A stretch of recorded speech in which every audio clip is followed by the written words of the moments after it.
Michel Orsat, j'ai 69 ans, donc je suis ancien athlète en karaté, je pratique toujours le karaté, je suis cinquième dan. Professionnellement, j'ai été directeur de service des sports à Pays de Montbéliard Agglomération. Euh, j'ai fait toute ma vie professionnelle dans cette collectivité à laquelle je suis rentré à l'âge de 18 ans, donc j'ai fait 43 ans dans cette collectivité. J'ai enseigné enfin, j'ai pratiqué le karaté depuis l'âge de 15 ans. Euh, je suis dans ma 53e année de pratique. Euh, j'ai passé un brevet d'État en 1984 et j'ai entraîné à Montbéliard pendant quelques années, ensuite dans différents clubs.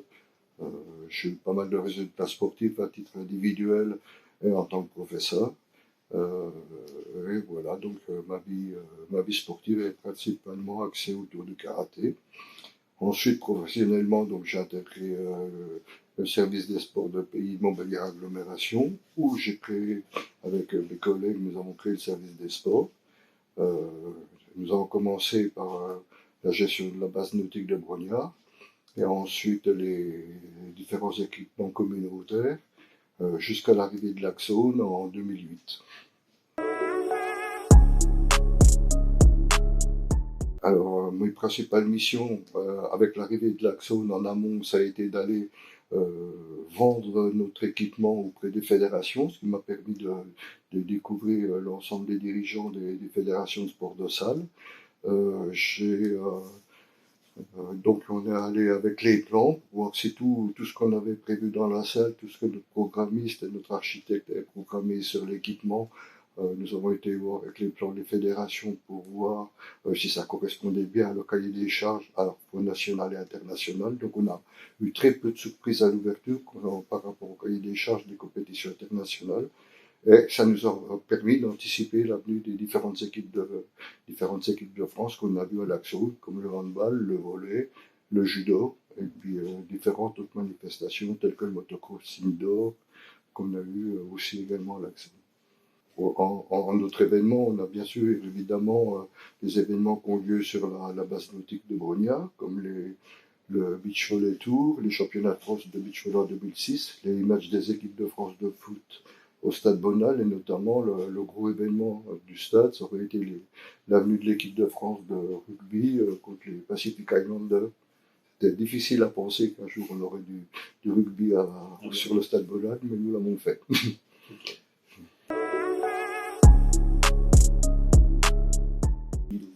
Ben, comme je vous disais en aparté, avant de commencer, c'est un concours de circonstances, puisque 3 ans avant les Jeux, j'ai eu l'occasion de travailler une semaine avec Bernard Amsalem, qui est le président de la Fédération française d'athlétisme, qui était le président de la Fédération française d'athlétisme, et il avait une boîte de consulting sur le sport. Et comme on était en pleine réflexion sur la politique sportive à Pays de Montbéliard Agglomération, nous avons travaillé une semaine ensemble sur les tenants aboutissants d'une ébauche de politique sportive. Et voilà, donc on a fait connaissance et tout. Et quelques temps après, j'ai eu la agréable surprise de recevoir un mail de Bernard Amsalem, qui, à ce moment-là, était désigné chef de la délégation française aux Jeux Olympiques du Monde, qui m'a envoyé un mail en me demandant si j'étais intéressé de faire partie du voyage et d'intégrer la délégation française pour le Club France en tant que volontaire. Voilà.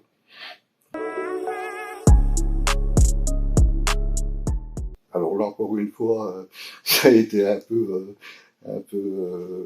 exceptionnel, puisque je suis arrivé en tant que volontaire avec une mission de régisseur sur un secteur bien déterminé, qui était l'espace public. Enfin, en 2-3 jours, je me suis retrouvé basculé à travailler directement avec la pas le CONSF, hein, puisqu'il y avait deux groupes de gestion du Club France. Il y avait je ne sais plus comment, la société de production qui produisait, donc, qui travaillait sur le Club français avec le CONSF. Et j'ai été intégré vers eux, plus sur le plan sécurité, en accompagnement donc, du responsable sécurité, puisque de par mes compétences liées professionnellement sur mes connaissances en termes de sécurité, d'équipement et autres, Donc j'ai intégré le groupe de sécurité, à la fois qui était de la société Eventim, et également, faut savoir que le Club France, c'est ni plus ni moins qu'une ambassade française, ambassade du sport, parce qu'on avait le ministère des Sports qui avait déménagé de Paris et qui était installé dans le Club France, et que la sécurité était assurée à l'intérieur du Club France par une société de sécurité anglaise. Mais en termes de police et autres, nous avions une unité du RAID et une unité du GIGN à l'intérieur du Club France. C'est-à-dire, en cas de problème, c'est eux qui intervenaient et qui remettaient les gens à la disposition de la police anglaise à la sortie du Club France. Donc, des très bonnes relations avec ces gens-là, qui sont des gens assez exceptionnels. Donc, voilà, vraiment, vraiment des bons souvenirs de ce Club France. Si vous voulez, le Club France, c'est 3500 personnes en instantané. Donc, la journée, comme c'était ouvert au public, tout ce qui se passait sur les stades était retransmis sur écran géant à l'intérieur du Club France, et donc on vivait aussi bien que si on était au bord du stade, mais dans un confort autre. Évidemment, c'est pas du tout pareil que quand on est dans les gradins sur un stade, mais il y avait cette ambiance de folie, puis là on était entre Français, donc c'était assez phénoménal, chauvin je dirais, et voilà. Et l'avantage qu'il y a, c'est que quand on voyait une cérémonie de remise de médaille après une compétition sur grand écran, on savait que dans les 2 heures qui suivaient, les gens là arrivaient ici au Club France pour être applaudis et puis voir un peu tous les spectateurs. Donc le Club France était ouvert au public de 9h du matin à 19h30. Et ensuite, à partir de 20h, le club était ouvert, mais sur invitation avec les partenaires et autres. Donc là, on a vu tous les gens possibles et inimaginables du sport et du monde du spectacle.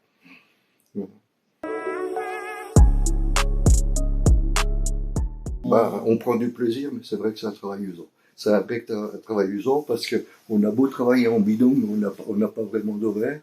Parce que quand notre binôme prend le relais ou que c'est nous qui prenons le relais, on reste au Club France. Donc le Club France, il ferme à 3h, mais il suffisait qu'il y ait 1 médaille, 2 médailles, 3 médailles ce jour-là. Et puis le soir, il y avait l'artiste qui venait. On a eu un soir où on a Kenaton qui est venu sur scène, qui a fait son spectacle. On disait c'est bon, dans une demi-heure il a fini. Et là, il y a Yannick Noah qui arrive, il monte sur scène, il repart pour 2 heures. Quoi. On rentre, il fait jour, vous savez plus où on habite. Voilà. Non, il y a eu des grands moments à la fois sportifs, je dirais aussi spectacles culturels, musiciens, assez impressionnant. On a eu du beau monde.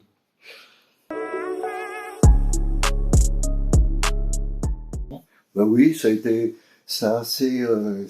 oui, le Club France, on a tous les anciens athlètes qui sont invités.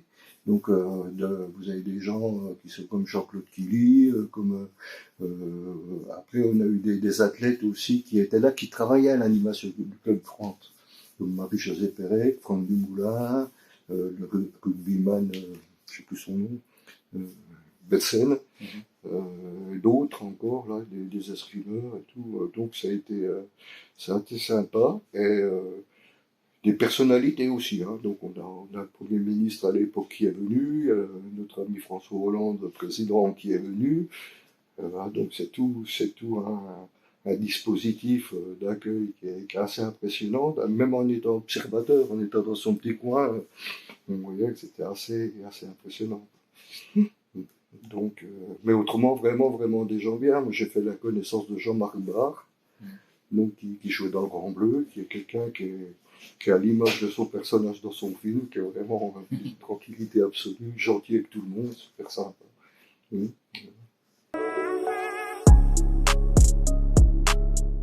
Alors, j'ai un souvenir qui est vraiment exceptionnel. Enfin, j'ai 2 souvenirs. J'ai vraiment le souvenir de l'arrivée des 3 médailles d'or de la natation française. Donc Aniel, Malmoudou et la regrettée Camille Mulfa, où j'ai eu l'occasion d'avoir des très belles photos avec eux, les 3. Donc là, j'en suis très fier. Et j'ai eu un moment assez exceptionnel, c'est que au Club France, j'ai rencontré dans les allées un petit papy qui avait son truc d'invité, puis qui avait l'air paumé, et puis je discute avec, je dis, ah ben je vois que vous avez une accréditation, je vais pour aller à l'espace famille olympique, je vais vous emmener. Il me dit, ah non, non, non, je veux pas déranger, je suis bien, je suis tranquille. Il dit, ouais, j'ai dit, mais si vous voulez boire un café et tout, vous avez un accès là-haut, vous pouvez. Oui, non, je veux pas. Là, je suis bien, je suis tranquille.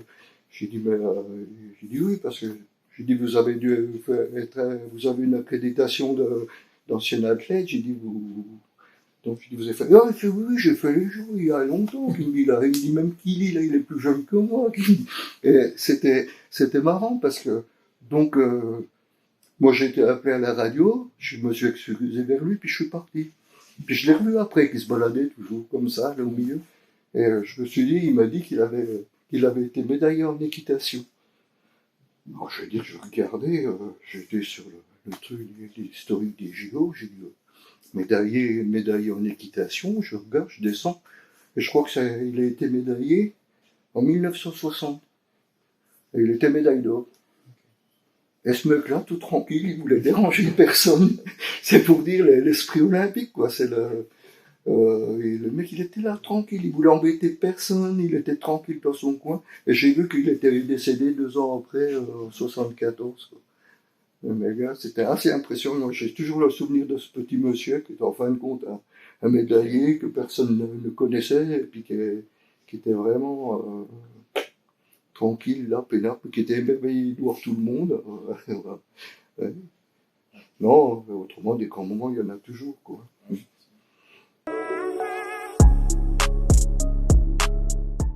Alors, en tant que karatéka, je disais, je tiendrai peut-être des propos désagréables par rapport aux attributions des nouvelles disciplines. Autrement, que dire? Je pense que c'est des jeux où on est dans l'inconnu, on change tout, on change je dirais, toute l'histoire des Jeux Olympiques, on veut donner un côté français, Jeux Olympiques plus populaire possible. Je sais pas quoi dire parce que l'ouverture des Jeux sur la scène, c'est quelque chose qui dénature. La flamme olympique, bon, à la date d'aujourd'hui, on ne savait encore pas trop où elle allait être installée. Pour moi, la flamme olympique, c'est dans le stade olympique. Donc je sais pas, il faudra voir. La situation actuellement dans le pays est assez explosive dans plein de domaines. Qu'est-ce que ce sera dans un an si ça continue comme ça? Je sais pas. Sincèrement, je sais pas quel impact et quelle image vont avoir ces jeux en termes de popularité ou d'échec, ou de réussite ou d'échec.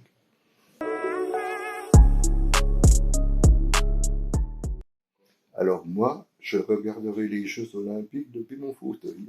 Voilà, tout simplement, parce que j'aurai 70 ans d'une part. Beaucoup de gens m'ont demandé si j'allais aller sur les Jeux, travailler ou quoi que ce soit. J'ai dit non, j'ai voté en touche parce que c'est vrai que j'ai pris du recul par rapport à tout ça.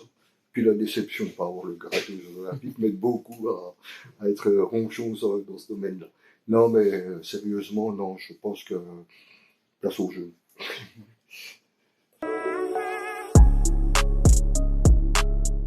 Ah, écoutez, moi je trouve que c'est très désolant. C'est très désolant dans la mesure où c'est une des disciplines les plus représentatives en termes de titres mondiaux européens. Les athlètes français en karaté trustent les podiums depuis des dizaines et des dizaines d'années. Je ne veux pas dire autant que l'escrime et le judo, mais presque. Donc c'est incompréhensible qu'on élimine cette discipline des Jeux Olympiques. Qu'est-ce qu'il y a eu derrière tout ça? On n'en sait rien, mais voilà, c'est incompréhensible, quoi. Peut-être le fait que le karaté souffre toujours de ces problèmes, je dirais, d'arbitrage et d'avoir une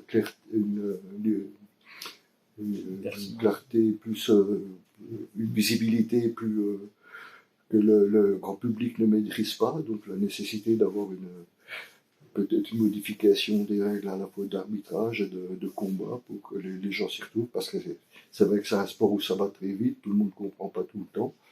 Voilà, donc une lisibilité peut-être comme l'escrime qui permet de mieux voir tout ce qui se passe.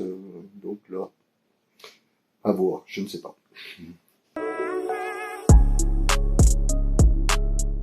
Bah, de toute façon, de sur la natation, parce que c'est aussi un de mes sports de prédilection. parce qu'il faut savoir qu'à Londres, on était quand même 3 Montbéliardais au Club France. Enfin, j'étais au Club France, il y avait, il y avait Christian Donzé, qui était malheureusement décédé, qui était le directeur technique de la natation française. Et puis il y avait aussi Mougin, Jean-Pierre Mougin, qui était vice-président du CONSF, qui était le patron du motoclub de Villars-sous-Écot à l'époque. Donc on était 3 Montbéliardais en terre anglaise. On était bien présentés. La natation pour les Oui, JO. la natation, le judo évidemment, avec Teddy Riner, qui va peut-être essayer de refaire une médaille, on verra bien, mais c'est vrai qu'au niveau du judo, on a quand même un potentiel médaillable assez important. Le scrim, toujours, le scrim aussi, ça c'est le volleyball, le basket, enfin les sports voilà, bon, traditionnels. On soulevera le foot évidemment, parce que bon, Cocorico, on est chauvin. Non, mais d'une façon générale, je regardais quand même pas mal de disciplines. Mais c'est vrai qu'en priorité, la natation, le judo, le scrim, c'est les disciplines qui vont prédominer dans mes choix.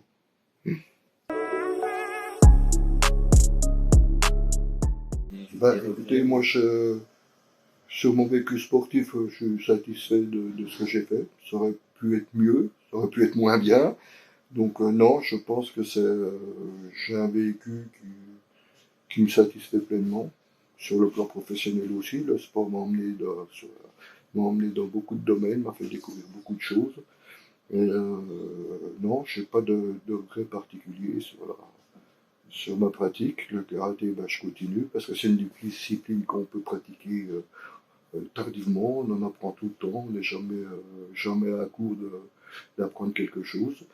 Et autrement, ma dernière sortie sur un événement sportif, ça aurait été la poule de championnat de handball à Laxone, il y a 1 an, ou 2 ans, je ne sais plus. Et je crois que je me suis rendu compte que voilà, j'avais fait le tour, et puis fallait que j'arrête. Maintenant, c'est ma pratique pour le plaisir, et puis la famille, les enfants, les petits-enfants, et puis voyager. Bah, ma vie sportive, je la dois à 2 personnes, enfin 3. Si je compte je veux dire 4 en comptant mes parents, parce que mon père a fait beaucoup de sport aussi. Et puis notamment, je dois ma vie sportive à 2 personnes. Donc il y a un qui est M. René Donzé, qui était le directeur de la piscine de Montbéliard, qui est venu me chercher alors que j'étais un semeur un jeune troublion de la piscine, qui est venu me chercher pour travailler avec lui, pour faire les formations sauvetage aquatique, et il m'a appris à travailler dans un équipement, dans une piscine, à bien connaître. Et puis aussi mon entraîneur de karaté, M. Marcel Correluel, lui, il m'a donné l'agnac, l'envie de combattre, de la compétition, de bien lâcher et tout. Et donc, c'est des personnes à qui je dois vraiment, vraiment ma vie sportive et professionnelle. Donc, c'est des gens que je n'oublierai jamais.